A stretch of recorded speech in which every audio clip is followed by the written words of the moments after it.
Et vous reconnaissez la couleur, le orange papaye. Et oui, c'est une McLaren qui s'est imposée, et même 2 McLaren pour ce Grand Prix de Chine. Bienvenue dans le débrief pour ce 2e week-end de course.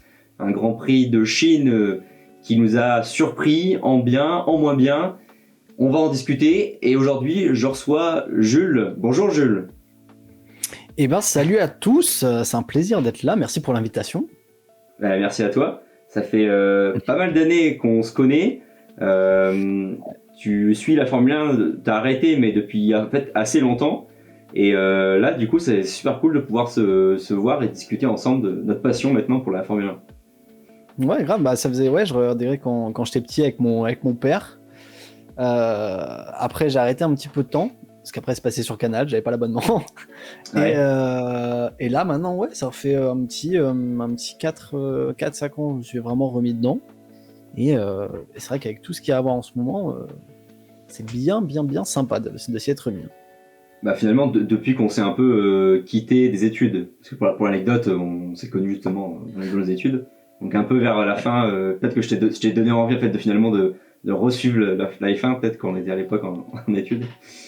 Ouais, un peu, et puis même avant le 2021 du coup, ouais. Je m'étais remis un petit peu, et après quand j'ai vu tout l'engouement qu'il y avait autour de cette saison-là, j'ai fait bon allez, je vais trouver un moyen de regarder.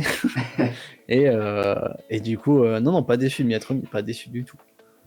Très sympa. Super. Bon bah écoute, c'est parti, on est ensemble 25-30 minutes pour analyser un peu, donner nos réactions sur ce Grand Prix de Chine. On va jeter un œil pour commencer au classement de cette course. Hop là, on l'a sous les yeux. Puisque voilà, en plus on tourne actuellement, on est en live, mais pour la rediffusion, on fait ça le dimanche en fin de journée. La course a eu lieu ce matin très tôt à 8h, et c'est chez nous heure française. Et depuis les résultats, il y a eu quelques changements. On va en parler juste après, des pilotes qui ont été disqualifiés. Donc si on regarde le classement de la course, eh bien on se rend compte que voilà, Piastri s'est imposé derrière son coéquipier Lando Norris, donc doublé pour les 2 McLaren. Et derrière lui, on retrouve George Russell, Max Verstappen, toujours présent 4e, et Esteban Ocon. Et ben ouais, c'est là la surprise avec la Haas, Kimi Antonelli, pilote Mercedes, Alex Albon, encore une fois les Williams. Et notamment le pilote thaïlandais qui est présent et qui accroche une très belle 7e place. Oliver Verman aussi, qui marque ses premiers points avec l'écurie Haas également. Lance Stroll 9e et Carlos Sainz qui termine ce top 10. Ces pilotes qui en fait bénéficient justement du changement après la course, puisque vous le voyez juste en dessous dans les pilotes non classés, on a Fernando Alonso qui a eu un incident avec ses freins et qui a dû abandonner, et Charles Leclerc, Lewis Hamilton et Pierre Gasly qui ont été disqualifiés après la course pour des raisons de non-conformité, notamment au niveau du poids pour Charles Leclerc et Pierre Gasly, et Lewis Hamilton, non-conformité au niveau de son fond plat. Donc voilà, on a ces pilotes qui remontent au classement. Première réaction, Jules, globalement, qu'est-ce que toi t'as pensé de la course ? Est-ce que si tu devrais une petite note sur 10, qu'est-ce que tu en as pensé ? Note sur 10... J'avoue, les débuts étaient sympas, j'ai bien accroché parce que forcément le départ comme d'habitude, mais après un petit peu monotone, je trouve. Limite, ce qui m'a le plus diverti, ça devait être Birman avec ses avec ses déplacements, enfin ses dépassements un peu par-ci par-là. Ouais. Sinon le truc c'est que Piastri, la fin était sympa. La fin, pour le coup, j'ai un peu, je me suis dit Norris, allez, on peut le faire. Non.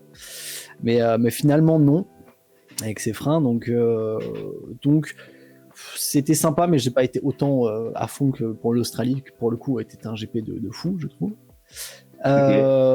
Je dirais un 6,5, 7 on va dire sur 10, parce que c'était assez monotone quand même au final.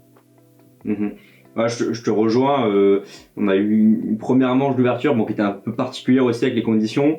On avait du mal à avoir un recul. Là, ce qui est intéressant, c'est que on a quand même eu un peu plus de performance. En tout cas, on a pu voir un peu plus de quoi les voitures étaient capables. On a eu quand même aussi un week-end sprint, donc On a eu finalement voilà deux qualifications, deux courses. On a pu voir un peu plus, jauger un peu les performances. On commence à établir de façon plus précise, je dirais, une hiérarchie. Donc ça, je trouve ça très positif. Après, effectivement, sur les relais, la course s'est jouée beaucoup, en fait, sur une gestion des gommes. On a vu qu'il y a beaucoup de pilotes finalement qui n'ont pas roulé en fait les mêmes majorités à fond et qui ont plutôt essayé d'économiser les gommes, surtout au début. En fait, avant la course, on savait pas réellement si les pilotes allaient faire un et deux arrêts, et finalement la majorité se fait faire un arrêt. Donc ouais, c'était comme moi j'aurais mis pareil, j'aurais mis un 5. Le circuit sur papier est quand même vachement intéressant et il y aurait pu y avoir plus de dépassements, mais on se rend compte qu'il y a quand même aussi beaucoup d'heures tiers, d'air sale. Donc j'ai l'impression qu'il y a eu un peu moins de choses que prévu, voilà, en termes de spectacle, on va dire, en course. Ouais, c'est sûr. Voilà, bon, C'est quand sûr. même Après, une bonne course, mais ce côté un peu à claquer au regret, on va dire. ouais, et puis après, on voit aussi que bon, on commence à avoir on a pu voir déjà plus les monoplaces rien que tout ce week-end. Australie, pour le coup, on n'a pas pu vraiment voir les performances, mais même le sprint, c'était quand même super intéressant aussi, je trouve. Ouais. Surtout avec le résultat Hamilton qui peut déjà performer avec Ferrari, donc ça faisait plaisir à voir.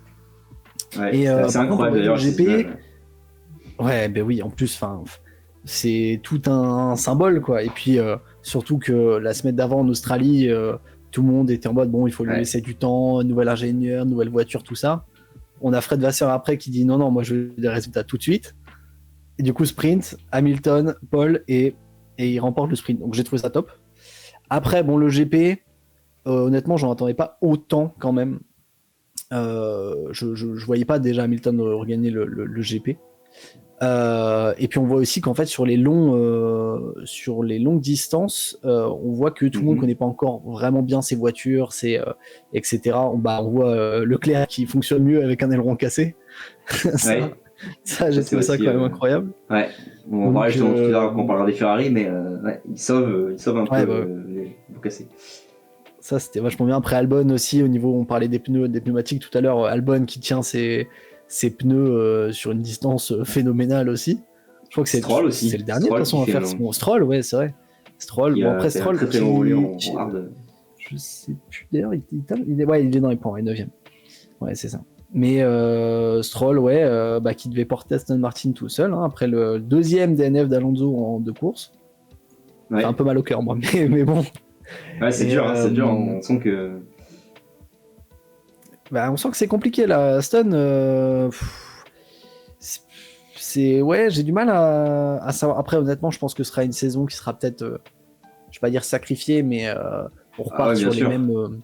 On repart sur les mêmes problèmes qu'en fin de saison il y a 2 saisons et toute la saison dernière. Je pense qu'ils vont se concentrer sur 2026. Je dis à tous mes potes, vous inquiétez pas, 2026, il y a la nouvelle soufflerie, il y a Adrian Newey, il y a Honda. Donc tu te dis bon voilà. Mais est-ce que vraiment ils peuvent passer du rien au tout en un an?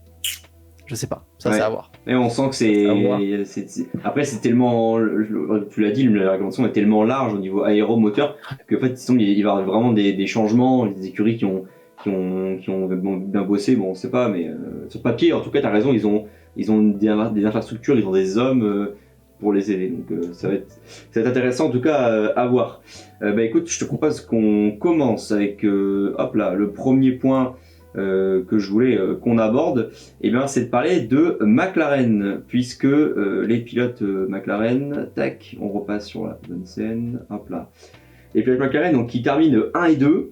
Alors si je regarde un peu, donc tu l'as dit en course au sprint, c'est Lewis Hamilton qui a fait la pole position et qui s'est imposé après une maestria sur sa course et sa gestion.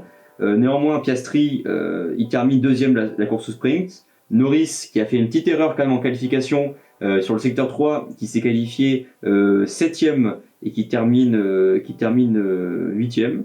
Il commençait par 6ème et il termine 8ème.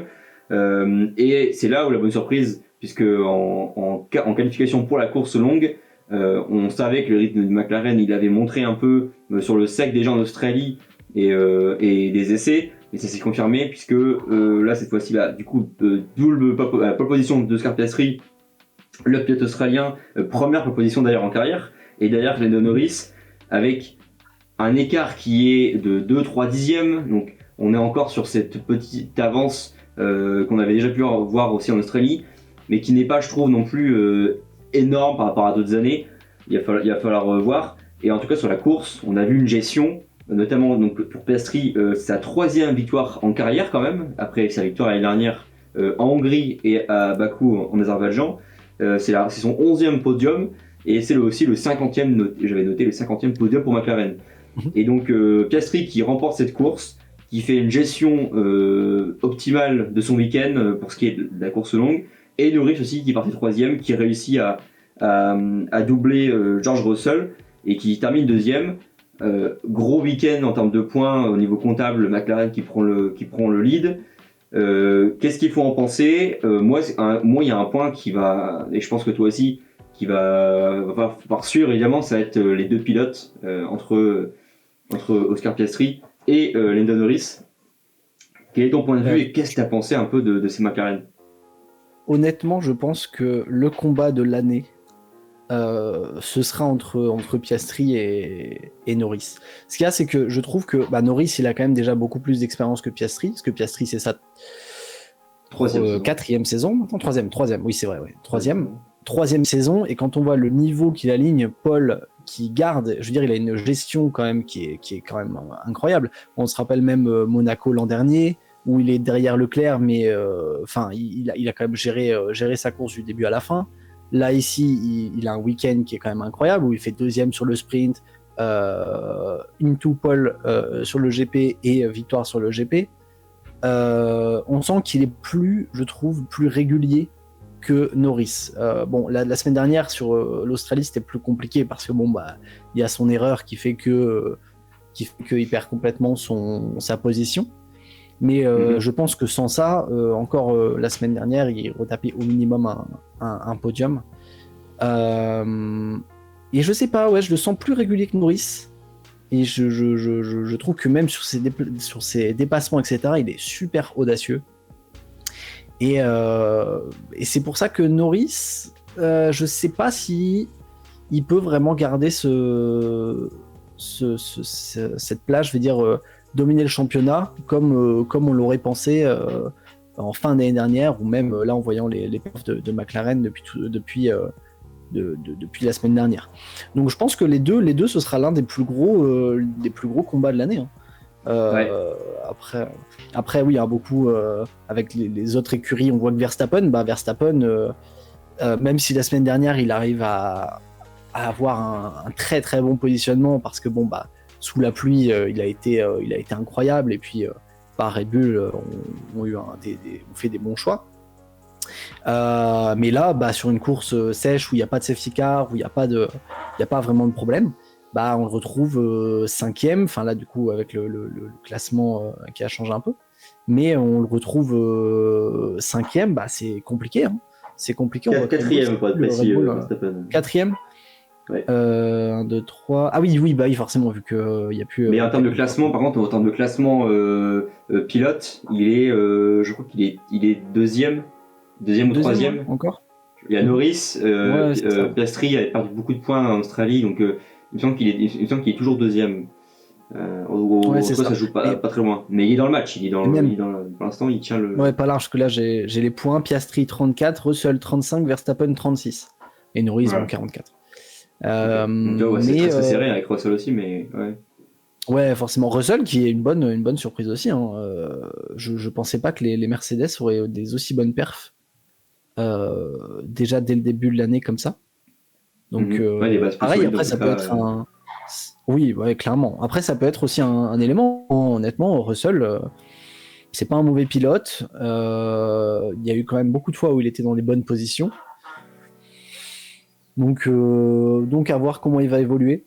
Mais je vois vraiment les deux McLaren se battre pour beaucoup de pole et de victoire. Honnêtement, je pense que ça va être quelque chose de gros. Et on rappelle pour pas un rookie, mais je veux dire quelqu'un qui n'a pas autant d'expérience que Norris, Piastri est quand même extrêmement solide. Hein, extrêmement solide. Après, déjà, premier point, et on a les images qui le montrent, c'est que c'est sa première proposition à Piastri, et de sa première proposition, il a réussi à la garder jusqu'au bout, alors quand Norris, il a eu beaucoup de propositions avant de réussir à passer le premier virage sans se faire doubler, c'est une certaine chose.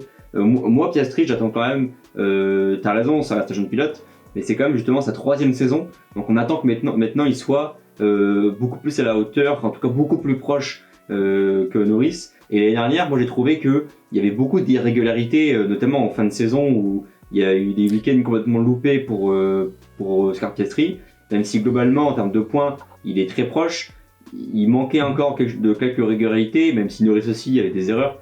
Et là, moi j'attends que cette année maintenant il soit vraiment pas irréprochable, mais qu'on attende un pilote qui soit à la lutte. Et on le voit aussi dans son attitude, Oscar Piastri, il est assez peu expressif. On voit qu'il est vraiment concentré, c'est quelqu'un qui est vraiment là pour gagner, pour être champion. Et du coup, comment ça va se passer avec les deux pilotes, si on voit que les deux commencent à mettre d'épaule et les deux commencent à pouvoir avoir des vraies chances de gagner, jusqu'à aujourd'hui où on a plutôt Norris qui arrivait à être un peu plus dans ces coups-là.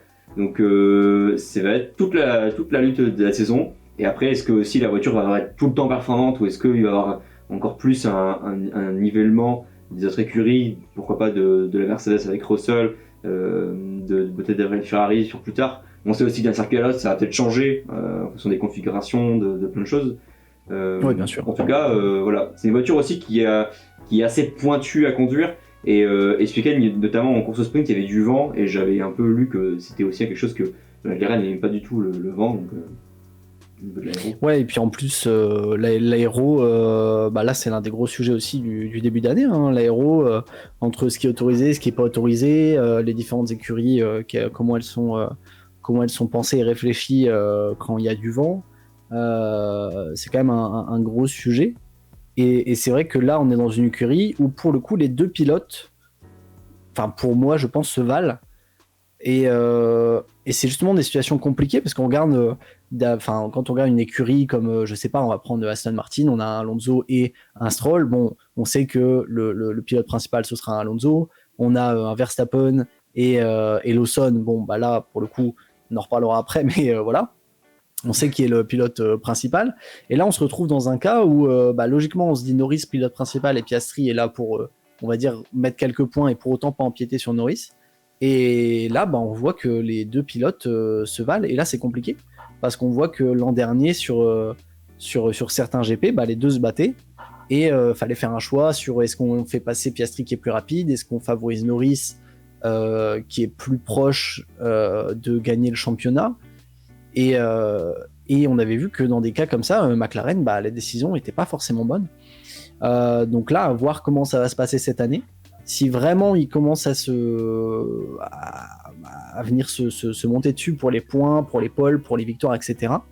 Là, ce sera encore une autre vision qu'il faudra avoir et se dire comment on gère ça au niveau social et comment on dit est-ce qu'on dit comment vraiment, on gère les positions en piste quand il va falloir. C'est ça. Est-ce qu'on dit vraiment le meilleur gagne? Rien que là, chez Ferrari tout à l'heure, Hamilton qui devait laisser Hamilton qui devait laisser passer Leclerc. Là, pareil, ça a pris un peu de temps. Bon, Hamilton a plus d'expérience et a pas eu trop de mal à le laisser passer. Mais c'est des situations comme ça qui peuvent venir conduire une équipe qui, sur le papier, est excellente, ou même sur la piste, à des erreurs bêtes qui devraient pas avoir lieu, quoi. Donc ça va être intéressant là-dessus, je pense, cette année McLaren. Yes, tout à fait. Ça va être, on les attend en tout cas au tournant. Maintenant, c'est à eux d'être à la hauteur du combat qui les attend. Deuxième point que je voulais aborder, c'est la stratégie de la course, puisqu'on l'a dit avant le début du week-end. On a vu pas mal de pilotes et même d'écuries qui annonçaient plutôt un double arrêt. Donc on s'attendait à plus de dégradation, notamment parce que le circuit a été réasphalté.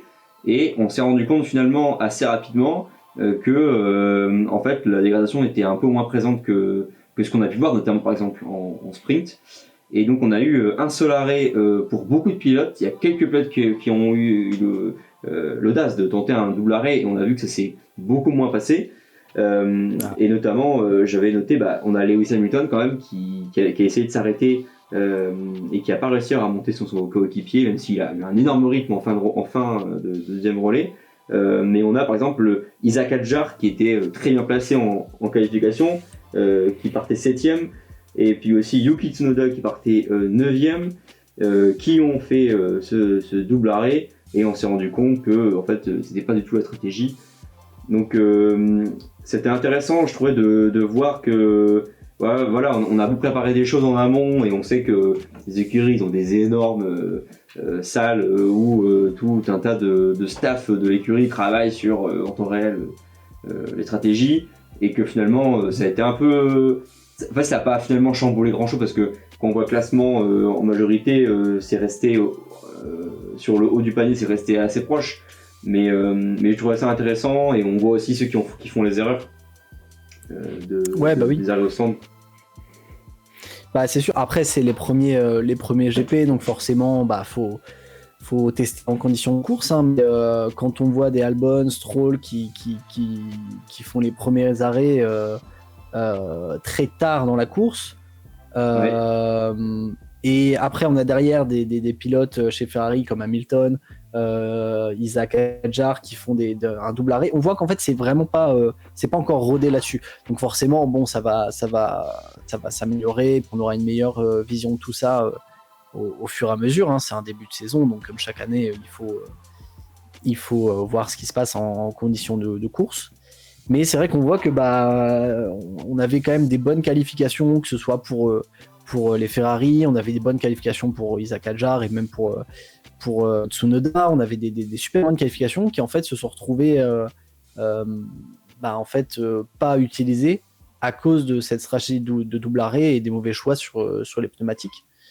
Donc bon, encore une fois, c'est le début, mais c'est des choses qu'il faut vite roder, parce que sinon c'est des choses qui peuvent coûter cher par la suite.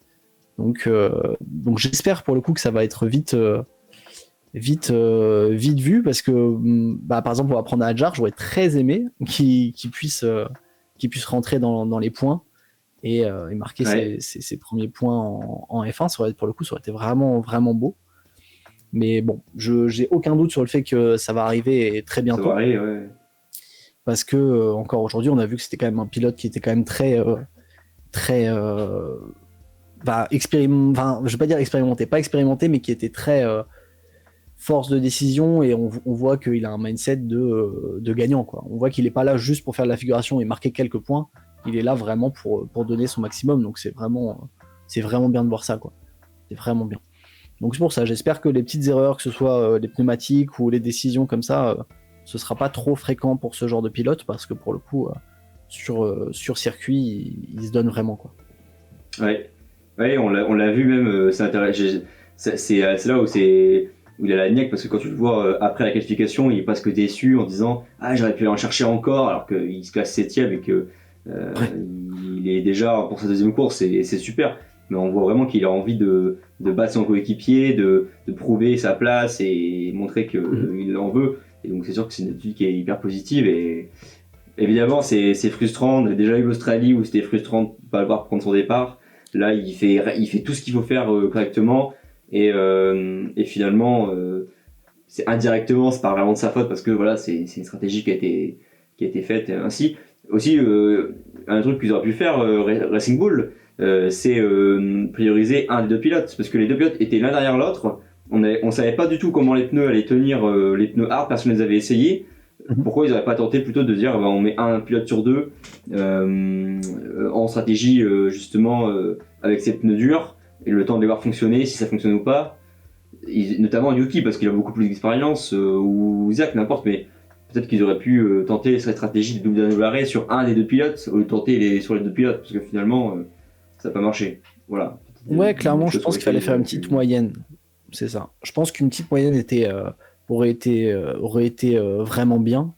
Parce que pour le coup, les deux pilotes depuis la semaine dernière, bon, pour le coup, Hadjar, on n'a pas vraiment vu, mais rien que Yuki, on voit que ça lui a mis un coup de boost de pas être pris chez Red Bull à la place de Lawson, parce que il est quand même très très très très performant, je trouve. Hein.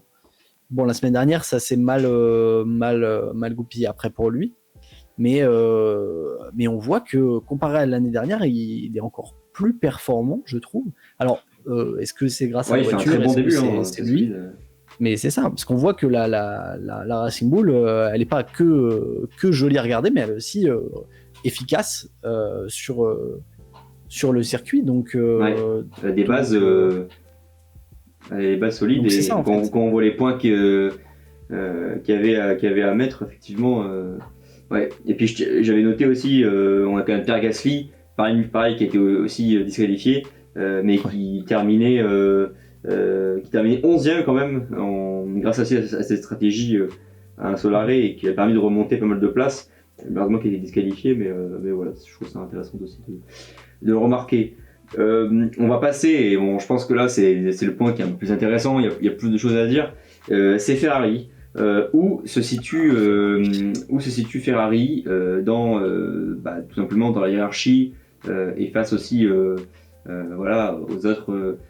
autres écuries. On a Ferrari qui réussit à gagner avec Lewis Hamilton quand même, tu l'as dit, c'était assez incroyable en course sprint, qui prennent la pole position avec Lewis qui n'est pas encore tout à fait acclimaté à la voiture et qui réussit à gérer parfaitement son train de gomme médium sur la course et de s'imposer.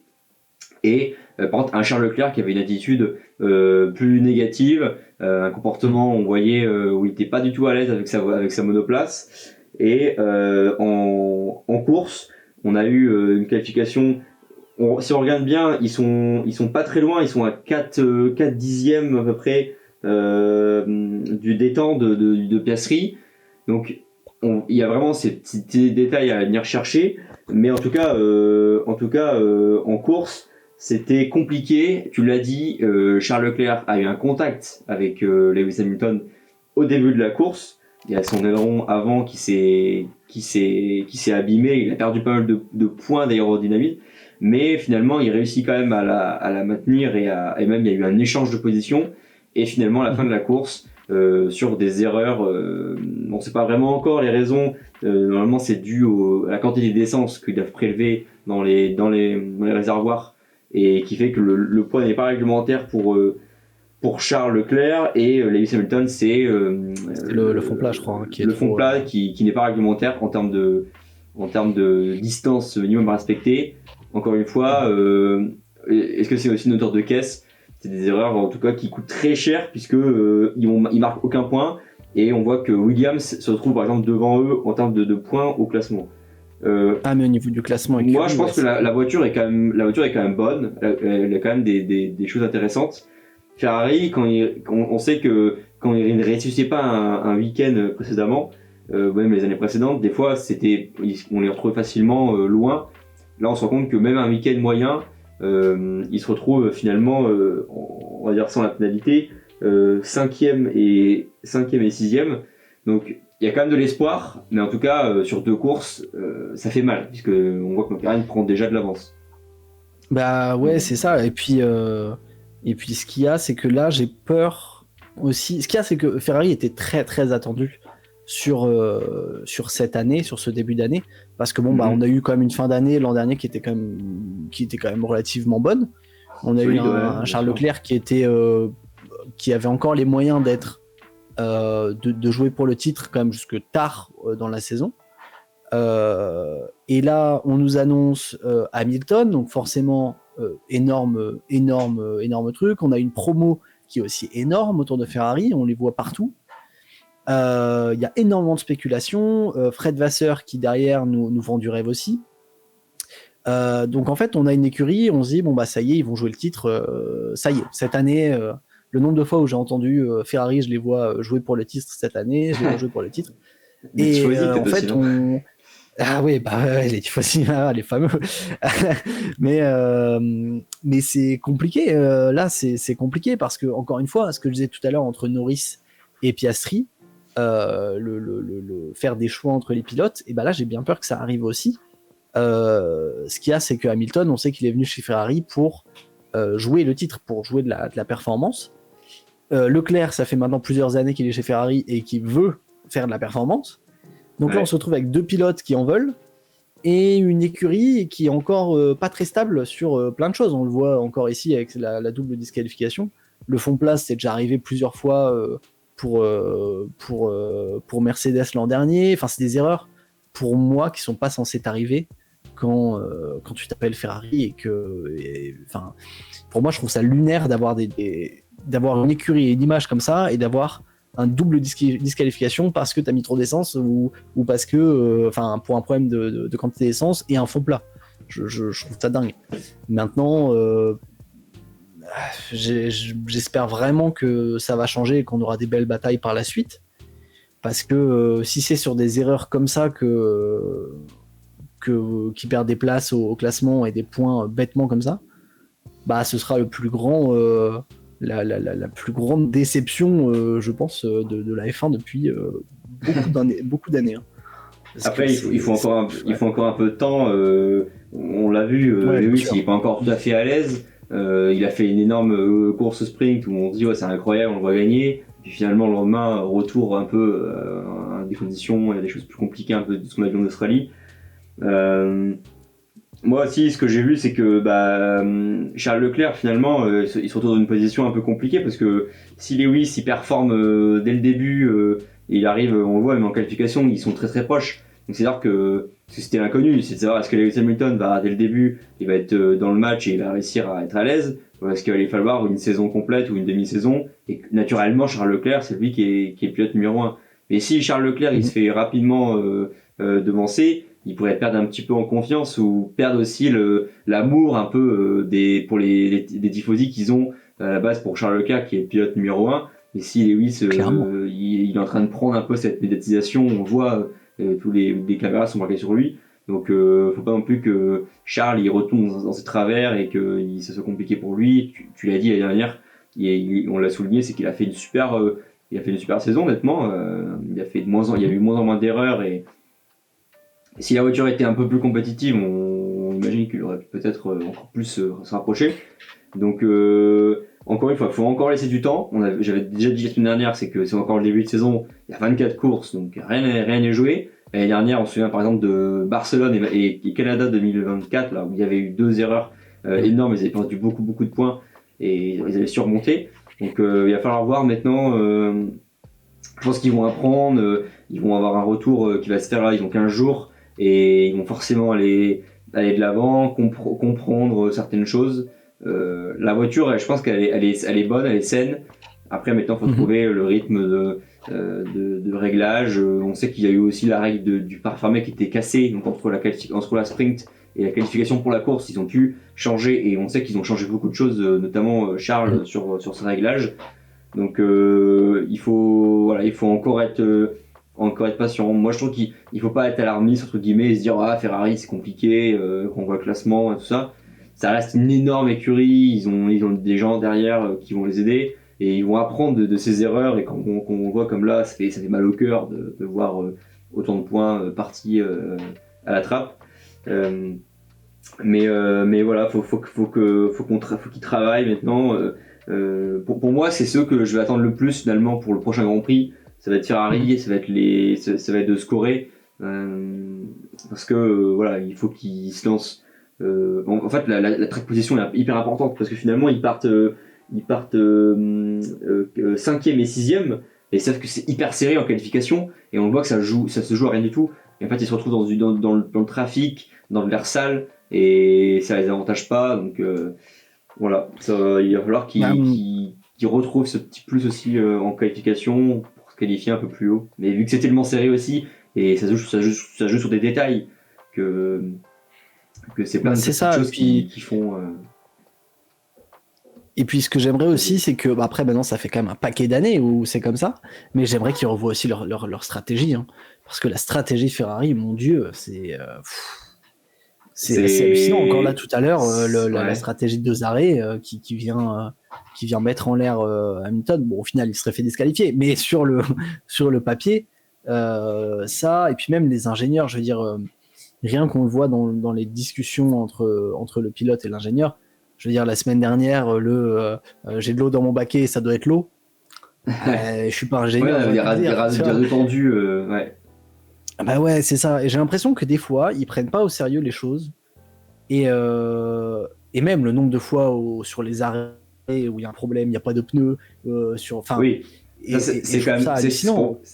c'est quand même c'était le cas en 2022, 2023. C'est quand même ces arrêts au stand. Donc quand même l'année dernière, c'était quand même beaucoup plus carré. Ah ouais, non, mais Moi, je c'est trouve ça. qu'il y a il y a quand même beaucoup moins d'erreurs depuis aussi Fred Vasseur comment il a redynamisé un peu le. Ah bah Fred Vasseur a vraiment repris énormément les choses en main, pour le coup, avec une On le bonne voit, poigne. hein. Et on le voit même dans ses prises de parole. Hein. Dans ses prises de parole semaine dernière où on. Enfin non, ou même il y a pas longtemps, là. C'était ce week-end ou la semaine dernière? Non, ça va être la semaine dernière, où il y a le journaliste qui lui dit alors on laisse un peu de temps à Hamilton. Il fait non, je laisse pas de temps, je veux des résultats et c'est maintenant. Et avec il est ferme et on voit qu'il veut de la performance. Il est pas là pour faire le clown, il est vraiment là pour marquer des points et aller chercher un titre. Et c'est ça qui est bien. Et en fait, l'énergie est bonne, mais les façons de réaliser ce qu'ils veulent faire sont compliquées, quoi.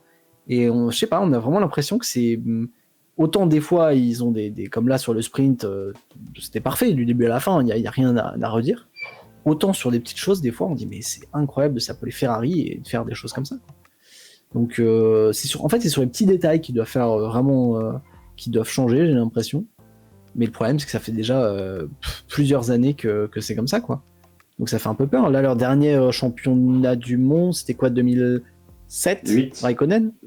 C'est Raikkonen, ouais. C'est 2007, ouais. Ah oui, 2007, ouais. Raikkonen. Et pareil, cette année-là, personne n'attendait Raikkonen champion du monde, jusqu'au moment où il avait les pieds au mur et il a fait que des bonnes choses et fini champion du monde, alors que cette année-là, c'était pareil, c'était pas l'année de folie non plus. Hein. Je sais plus à combien il gagne, mais pas énorme. Hein. Non, ça se joue, dans la dernière course justement à Sao Paulo. Ouais. Bah ouais, c'est ça. Il était vraiment dos au mur mais voilà, c'est ça. À 110 points devant Hamilton et Alonso, 109 points. Enfin, c'est dingue. C'est dingue. Il avait fait une saison de fou. Mais c'est la dernière fois où Ferrari a vraiment brillé. Bon, après, il y a eu les années où Charles Leclerc aurait pu, je pense. 2022, pareil, notamment, je me souviens 2022. Il est tombé sur les mauvaises années. Il commence bien. Ouais. Mais après, pareil, ça rebaisse au fur et à mesure de la saison. Donc, à voir. Ce qu'il y a, c'est qu'aujourd'hui, ils ont 2 top pilotes et maintenant, bah, il faut assurer, quoi. C'est ça, hein, c'est ça le problème. Hein. Donc bon, j'espère vraiment qu'ils vont se ressaisir pour la suite et que ce qu'on a vu là aujourd'hui et même en Australie sera pas une habitude, quoi. Le reflet de non. Ah, ils vont. Je suis quand même assez confiant, on va dire, sur. Tu l'as dit, Fred Vasseur, il va certainement aussi derrière faire en sorte qu'il y ait des choses qui agissent. Mais c'est aussi. En fait, on leur demande beaucoup à cette écurie parce que. Tu l'as dit, ils veulent regagner un titre depuis 2007 et avec Lewis Hamilton qui est arrivé, c'est tellement énorme qu'en fait on est aussi très exigeant et nous, moi le premier, j'ai envie évidemment de les voir performer. Donc quand on voit que ça commence à aller de mieux en mieux, que l'année dernière on termine vraiment bien la saison, qu'on marque des points, on se dit la continuité va se faire en 2025 et là on voit que ça démarre pas bien. Donc évidemment que on les juge aussi beaucoup plus, je trouve, durement que d'autres écuries. Parce qu'on en entend beaucoup. C'est sûr, voilà. Il y a eu un investissement énorme surtout. Donc il faut revenir dessus, quoi. Exactement. Enfin, je vais terminer un peu cette course, en tout cas des choses dont je voulais parler, tout simplement par parler d'un pilote qu'on n'a pas vu beaucoup à l'image, et pour cause, c'est Liam Lawson. Liam Lawson qui termine, je crois, 16e de la course ou 15e, parce qu'avec tous les pilotes qui ont été qualifiés, voilà, mais en tout cas, il partait 20e. Liam Lawson, et je trouve que ça fait vraiment mal au cœur, sincèrement. Il y a pas mal de choses à dire, parce que on voit, il n'y a aucune performance en piste, il se retrouve toujours dans le fond de peloton. On voit que ça se passe pas bien avec cette Red Bull, et je trouve que c'est triste parce qu'en fait c'est un pilote qui a prouvé, notamment quand il a fait une dizaine de courses, je crois, dans la Racing Bull, que c'était un bon pilote et qu'en fait il se retrouve dans cette Red Bull et il y a cette difficulté en fait à trouver le parfait équilibre entre le pilote et la voiture. Et donc Liam Lawson qui se retrouve, en tout cas on a entendu beaucoup de rumeurs là depuis les dernières ce week-end et là après la course, comme quoi Red Bull pourrait en fait tout simplement se décider plus rapidement que prévu de changer de pilote, en tout cas de séparer Liam Lawson de la Red Bull. Il y a aussi, juste avant j'ai vu, il y a une réunion de crise qui est organisée à Milton Keynes chez Red Bull pour parler en fait de l'écurie parce que ils se rendent compte qu'il y a un problème de performance. On voit Max qui était quand même en difficulté et qui essaye de faire le mieux possible. Le deuxième pilote où en fait on se rend compte que il est même presque moins bon finalement que Sergio Perez, en tout cas des résultats. Qu'est-ce que tu en penses? Parce que moi je suis plutôt d'avis qu'il faudrait laisser encore du temps à Liam Lawson. Je pense que il faut lui laisser quelques grands prix encore. Toi, c'est quoi ton point de vue un peu sur ce pilote? Je pense aussi. Alors Liam Lawson, pour le coup, l'an dernier, au niveau de son pilotage, honnêtement, c'était une bonne surprise. Je pense qu'il a fait un bon début chez Racing Bulls. Après, au niveau de son comportement, bon, j'adorais pas. Je trouvais qu'il avait un côté très hautain et très sûr de lui, alors que c'était qu'un rookie. Sauf que la grosse différence, c'est que l'an dernier, il était sur Racing Bull et aujourd'hui, il est chez Red Bull. Et ça n'a rien à voir. Ce qu'il y a, c'est que là, c'est l'écurie mère. On a des voitures qui sont quand même très performantes, même si aujourd'hui, c'est plus la voiture la plus puissante du circuit. Mais on est quand même sur une des top teams. Et ce qu'il y a, c'est que j'avais encore une amie qui me le disait tout à l'heure. On a aussi une voiture qui est parfaitement qui est réglée pour Max Verstappen, je pense aussi. Ce qu'il y a, c'est que là, aujourd'hui, le pilote qui ramène les points chez eux, c'est Max Verstappen. Et ce qui fait que je pense que la voiture est très compliquée à piloter. Et passer d'une Racing Bull à une Red Bull, je pense que ça doit être très, très différent. Après, j'ai vu aussi, on disait oui, mais c'est des circuits qu'il ne connaît pas, oui, mais voilà. Oui, mais c'est pas le seul rookie de la saison. C'est pas le seul rookie de la saison. Et quand on voit des Antonelli qui font des performances incroyables sur Mercedes, on est en droit d'attendre des perfs au moins plus ou moins égales chez Liam Lawson. Donc maintenant, ça fait que 2 GP. Je pense qu'ils peuvent laisser encore un petit peu de temps. Pour cerner la voiture, pour faire avoir des meilleures décisions. Mais c'est sûr que s'il continue comme ça, on a vu le cas Perez l'an dernier. Pour moi, Perez n'aurait jamais dû tenir aussi longtemps avec les performances qui tenaient. Et Lawson, malheureusement, même avant, oui, clairement. Déjà, on l'a vu depuis Miami il y a 2 ans, c'était terminé. Il a gagné 2 courses, je crois, en 2023. Et après ça a été que Verstappen. Ouais, le début de saison était vraiment, vraiment sympa. Et après, il y a eu Miami. Et à partir de Miami, plus rien. Enfin, il faisait quelques points quand même de temps en temps. Il est monté, je crois, un petit peu sur le podium. Mais la saison dernière, c'était un calvaire du début à la fin. Il n'y a pas eu une seule fois où il a fait quelque chose de bien. Et là, Liam Lawson, c'est tout aussi compliqué que Perez, sauf qu'il a beaucoup moins d'expérience que Perez. Donc je pense qu'on peut lui laisser du temps, mais pas non plus. Faut pas qu'il plombe totalement Red Bull du début à la fin, quoi. Si vraiment il y a un problème, pour moi, faut changer et le remplacer. Mais on a encore un petit peu de marge pour lui laisser une chance, quoi, tout simplement, je pense. Mais donc, est-ce que finalement, ouais. Et est-ce que finalement la réflexion aussi, c'est en fait c'est les pilotes qui ont été dans ce deuxième paquet. Il y a eu Gasly, il y a eu Albon. En fait, tu l'as dit, la Red Bull, même si ils le disent pas officiellement Red Bull, mais la voiture, on sent qu'elle a une facilité, en tout cas pour Verstappen, dans la façon comment nous on observe ça d'extérieur, où on sent qu'elle est vraiment faite parfaitement.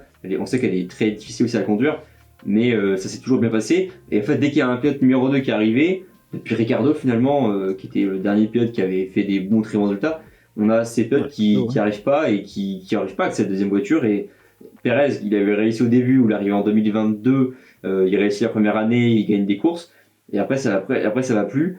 Est-ce que finalement, Liam Lawson, en fait, en changeant le pilote, est-ce que Red Bull, ils vont encore, en fait, est-ce que c'est pas Red Bull qui doit vraiment un peu entre guillemets se remettre en question et voir différemment, parce que en fait, le problème c'est qu'ils vont abîmer des pilotes dans leur carrière. Moi, je suis convaincu que par exemple, même s'ils changent de pilote et ils mettent par exemple Tsunoda, même si Red Bull ne veut pas mettre un pilote japonais dans Red Bull, ou même s'ils mettaient Isaac ou Iwasa aussi qui est dans la filière, moi je suis convaincu que ça va pas forcément mieux fonctionner. En fait, c'est intrinsèque, c'est cette voiture qui a une fenêtre de performance, de façon d'être conduite qui est compliquée et qui fait que le pilote numéro 2 il pourra jamais atteindre le niveau Verstappen qui est actuellement l'un des meilleurs. Après, je suis d'accord qu'il faut quand même un minimum, parce que il y a quand même, tu l'as dit, c'est une des meilleures voitures, donc on a envie de voir quand même un pilote qui marque quelques points. Mais est-ce que en changeant un pilote, c'est la solution ?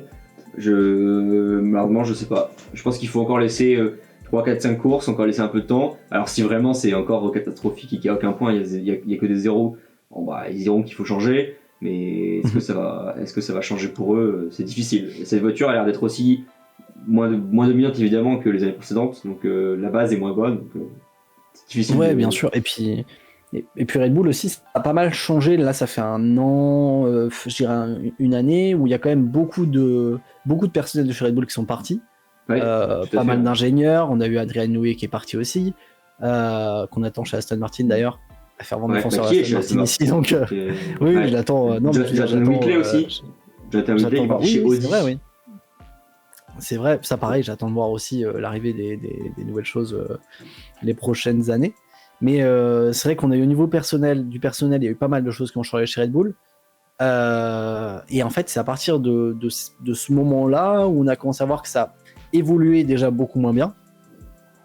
On a à côté un Verstappen qui, même si on met beaucoup sur le fait que la voiture est incroyable et du coup Verstappen facile d'être champion du monde avec une voiture de dingue, mais pour moi il y a évidemment une part de voiture, mais Verstappen est responsable à 80% de ses résultats et on le voit parce que avec la même voiture c'est pas les mêmes résultats, même quand on avait un pilote expérimenté comme Pérez.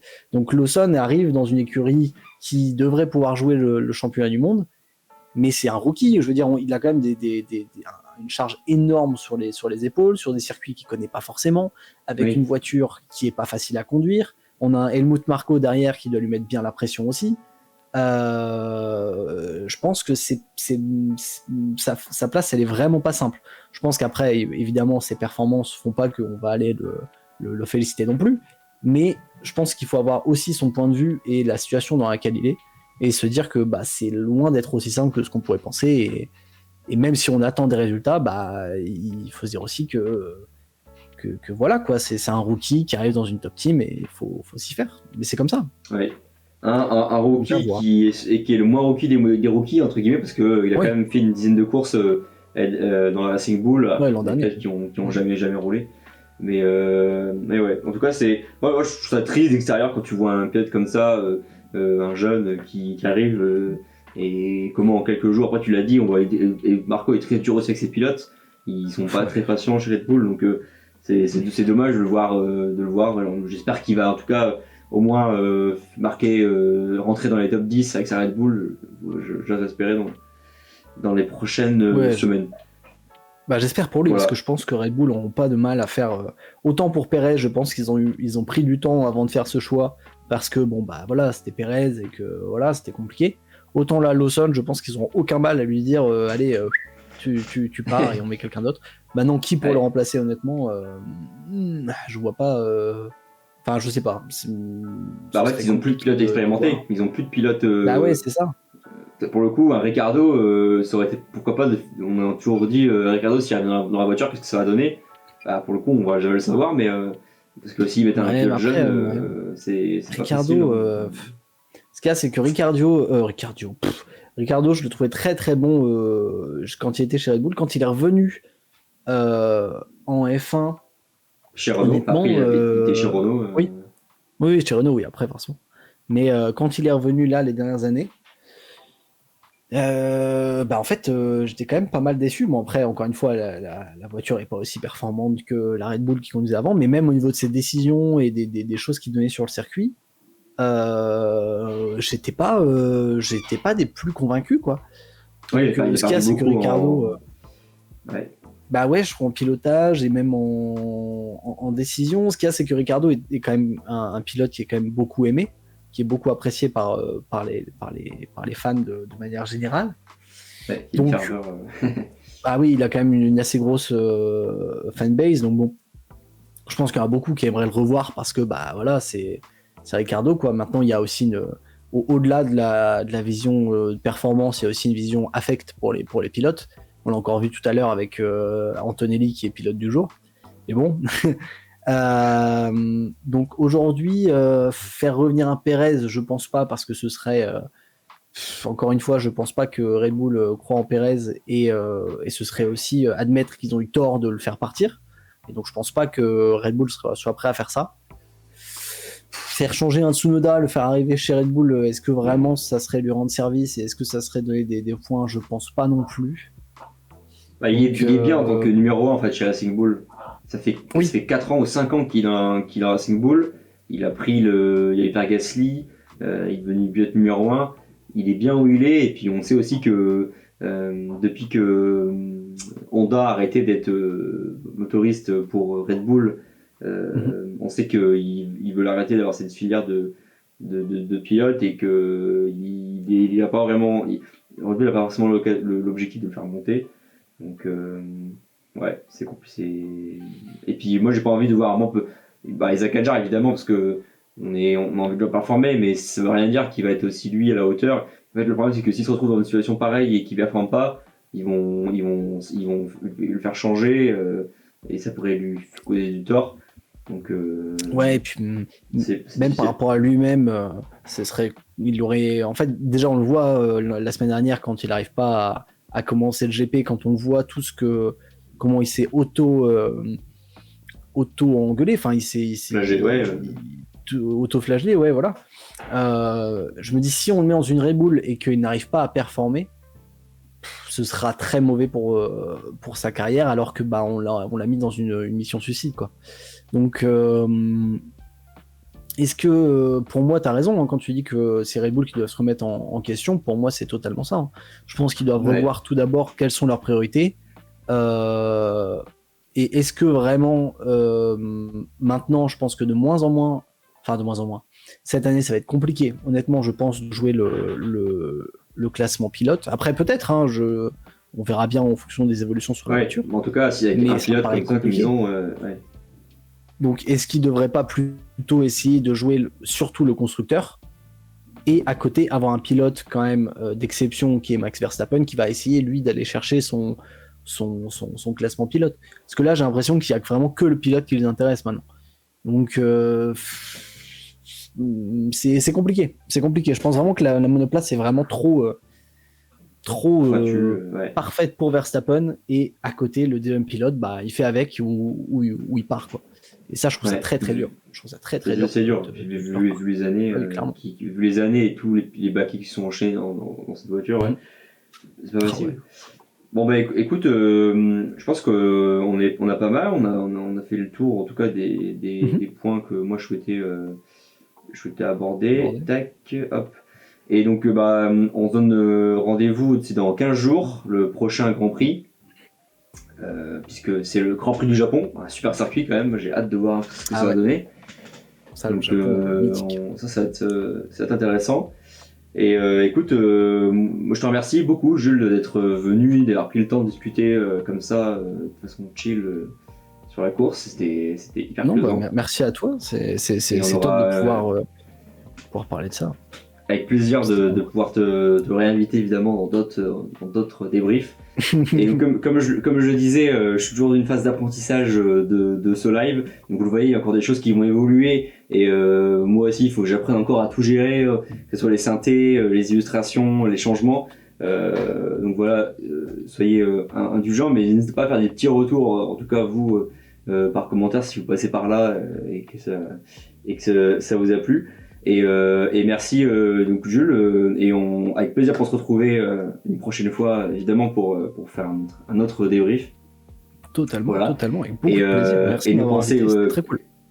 Et nous penser à Fernando Alonso, donc tu es un grand fan, et on l'a dit, mais le début de saison est compliqué. Je serai toujours là pour le défendre, même si bon, je mets pas une pièce sur lui pour cette année, mais vous verrez l'an prochain, Adrian Newey, Honda, nouvelle soufflerie. Je fais que dire ça à tous mes potes, mais ils me croient pas. Mais vous allez voir, Fernando Alonso, champion en 2026, vous l'aurez entendu ici, premier. Ah, ça va être serré. Ouais, écoute, parfait. À voir, merci Jules, et puis à bientôt. Ouais, merci beaucoup. À bientôt. Ciao. À bientôt, merci à tous. Ciao.